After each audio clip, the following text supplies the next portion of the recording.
Hola a todos, yo soy Leonora Castaño y este es el cuarto de atrás. No olviden que además de estos cuentos que ustedes pueden oír en mi podcast El cuarto de atrás en Spreaker o en Spotify, también pueden ver todo mi contenido suscribiéndose de manera gratuita a mi canal de YouTube, El cuarto de atrás, Leonora Castaño, así juntico, para que me encuentren más fácil. En el cuarto de atrás lo que hacemos es invitar a un escritor y leer dos de sus cuentos, relatos, ensayos, partes de su novela, una en el podcast y otra diferente en el video, para que podamos conocer un poco más del escritor invitado y su forma de escribir. Hoy hemos invitado a la escritora Elena Garro.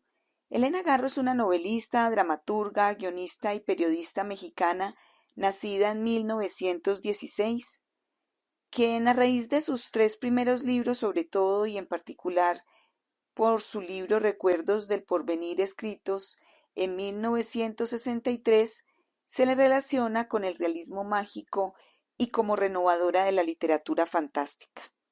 Aunque realmente esa relación o clasificación del realismo mágico no le gustaba mucho, porque decía que el realismo mágico era la esencia de la cosmovisión indígena y que por tanto no era nada nuevo bajo el sol.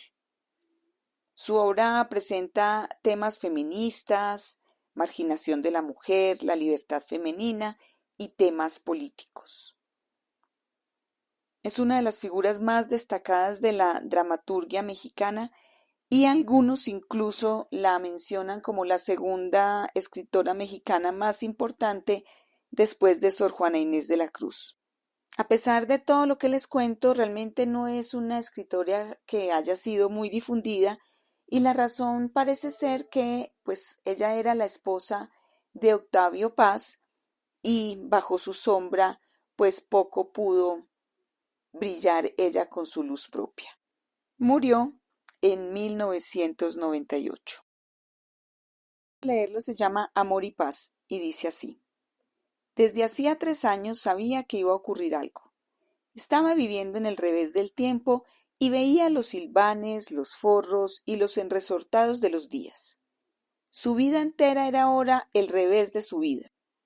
Recordaba que cuando era muy pequeña, jugando al escondite, se metió debajo de la cama de sus padres y quedó paralizada cuando vio que por abajo solo había resortes y que la madera oscura, que terminaba en unas rosas talladas, desaparecía, así como los almohadones y la colcha tejida de hilaza blanca. Así descubrió el revés de las cosas y supo que había dos realidades y con tenacidad examinó las sillas, los roperos, las cortinas persas bordadas de jeroglíficos anaranjados, los gobelinos, las estatuillas, los platos, y siempre había un revés que no coincidía con la belleza aparente de lo que la rodeaba. No le comunicó a nadie su desconcertante descubrimiento, lo guardó como un secreto y siguió investigando.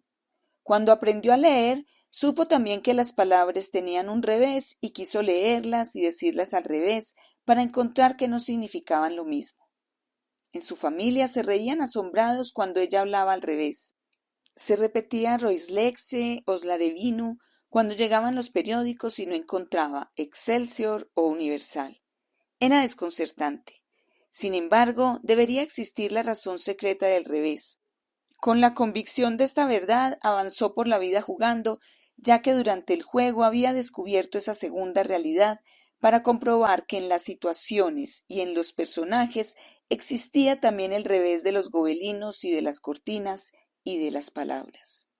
También leyó la Ilíada tomándola desde el fin hacia adelante sin entender su clave para llegar nuevamente a la palabra canta.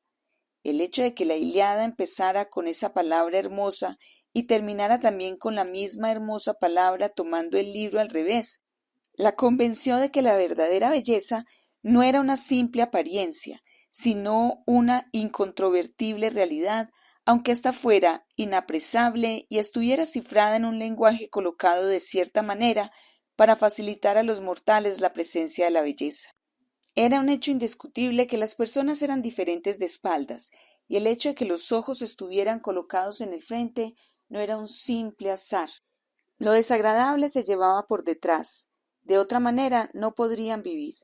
El demonio se colocaba por detrás para ser invisible y engañar a los incautos hasta convencerlos de su inexistencia. Era como los criminales que siguen a su víctima sin presentarse y la guían hasta el lugar del sacrificio. Con esta certeza contemplaban las personas y a sus hechos, que nunca coincidían. ¿Por qué Ramírez, aquel hombrecito pequeño, rencoroso y que no usaba calcetines, quería el bien de la humanidad con mayúscula? ¿Por qué hablaba de justicia y justificaba ésta con una serie de crímenes injustificables? El momento en que Augusto la llevó a Juventudes Socialistas para ayudar a la humanidad a liberarse del yugo capitalista quedó en su vida como un presentimiento del horror. No pudo olvidar el patio oscuro que olía a orines, situado en un viejo edificio en la parte antigua de la ciudad. Estaba oscureciendo y en el patio no había sino un compañero que orinaba contra un hermoso pilar, construido para un objeto más noble. Entraron a una oficina de duelas astillosas, resecas y sin pulir, en donde habían colocado un escritorio de madera de pino pintada de amarillo y manchada de tinta. Frente al escritorio estaba Ramírez sentado en una silla que correspondía al escritorio y con los pies colocados sobre éste. Junto a él estaba la estufita que con la boca entreabierta se dejaba manosear. Ella no dijo nada, contempló a la pareja y guardó silencio mientras Ramírez, la estufita y otros dos compañeros discutían con Augusto en un lenguaje que a ella le pareció grotesco y amenazador. Del techo alto de la habitación desnuda y de paredes manchadas colgaba un foco sucio que daba una luz sucia al grupo y hacía que las palabras y amenazas proferidas por aquellos cuantos personajes se convirtieran en armas dirigidas contra el sol que acababa de ocultarse. Hablaban sin pudor del asesinato en masa de la burguesía. Ella no comprendió que pudiera planearse el crimen escupiendo por el colmillo y utilizando palabras como libertad. Ramírez le tendió una revista, URSS en construcción. En la portada aparecía una joven rubia y sonriente con un pañuelo atado sobre la cabeza que se asomaba entre ramas florecidas de manzano. La felicidad del pueblo, compañera, le dijo mirándola con sus ojillos negros de rata ávida de desperdicios, y que era el revés de aquella joven sonriendo entre las flores. Desde ese instante supo que el revés de la revolución era la cara de Ramírez, y que la cara de la joven del pañuelo era sólo la apariencia. Si la revolución terminaba en el rostro de Ramírez, no podía terminar con el de la joven de las ramas de manzano. El hombrecito le dio miedo, pues supo que al final volverían a aparecer sus ojillos sedientos y afiebrados saliendo de una tarjea vomitando sangre. Acababa de contemplar el revés de la revolución. Quiso explicárselo a Augusto, pero éste no le creyó. La miró como si estuviera loca. Estás enajenada por el espíritu de la posesión. Eres una pequeña burguesa, sentenció cuando remontaban la calle vieja por la que caminaban gentes como ella, aunque todavía desconocían el secreto. La determinación de aquel pequeño grupo oscuro que orinaban sobre los pilares de exterminarlos. Ese oscurecer primero, pasado por primera vez con los compañeros, la dejó preocupada. Supo que Ramírez y la estufa, que era la hija del secretario del partido, se dedicaron a vivir juntos un tiempo, y luego León, otro compañero, intercambió con Ramírez a su compañera, una yucateca por la estufa, sin que nada ocurriera. La proveyeron de folletos sobre el aborto y el amor libre, y ambas cosas le parecieron inútiles y contradictorias. El amor era lo único libre del hombre, y si existía el amor, ¿por qué la decisión del aborto?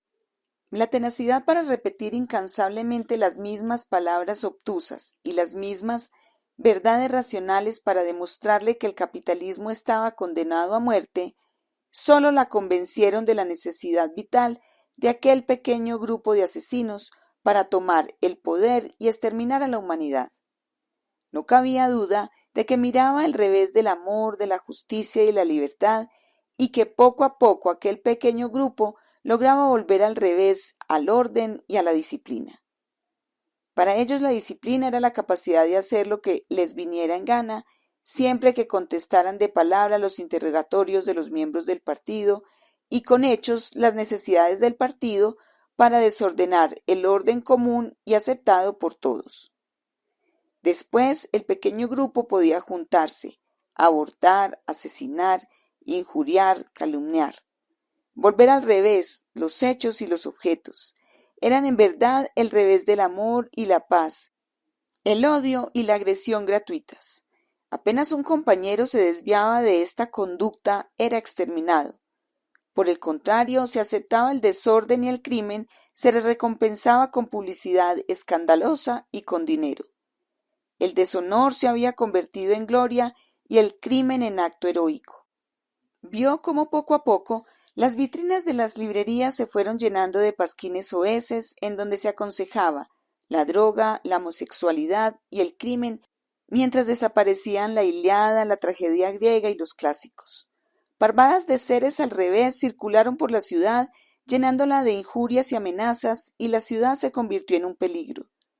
También vio salir del patio oloroso a orines, a la estufa, a Ramírez, a León, a Rodolfo, a José, para convertirse en burgueses poderosos, encargados de liquidar a la burguesía.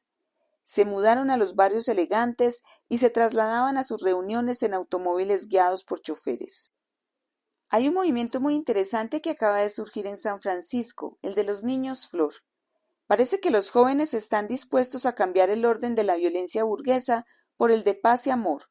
Muy interesante en verdad, aseguró Mario, con la piel enrojecida por el vino rosado con el que ella había rociado su mesa burguesa impecable. Ella, Remedios, lo miró asombrada y así empezó todo. Lo miró masticar complacido el asado de ternera y luego lo vio irse en su jaguar. Mario era un revolucionario que dirigía el terror en Guatemala, a salvo en la Ciudad de México. Volvió a su salón y contempló incrédula las rosas colocadas en la mesa. «Todavía hay rosas», se dijo asombrada, y recordó a los niños flor que Mario acababa de mostrarle en las fotografías, cubiertos de pelos y de mugre, y que no eran sino el revés de alguien que pudo ser humano y a quien ahora llamaban flor. Imaginó su casa vuelta al revés, con las camas y las sillas volteadas y las cortinas mostrando el forro, y a los pocos días, eso que ella vio se convirtió en realidad. Una noche al volver, la halló en ese estado. ¿Quién lo había hecho? Un indígena oaxaqueño la miró sudando desde su estatura enana. Vinieron unos putos. Después cayó y la miró con los mismos ojos de Ramírez. Remedios trató de guardar la calma. ¿Quiénes eran? El enano sonrió, movió los brazos cortos como pequeñas aspas de molino y volvió a mirarla con los ojos de Ramírez. ¿Quién sabe? Yo creo que lo soñé, le contestó, eludiendo su pregunta. Remedios miró los muebles volteados y las patas de las sillas rotas. Hasta ella llegó la voz del enano. Van a volver, dijo. ¿Quiénes? Repitió Remedios. ¿Quién sabe? Esos que soñé, respondió el oaxaqueño. Era mejor avisar a la policía y Remedios se dirigió a la cocina en donde había una extensión telefónica. Solo hay un guardia y no podemos acudir, le contestó la voz de un hombre que de inmediato cortó la comunicación.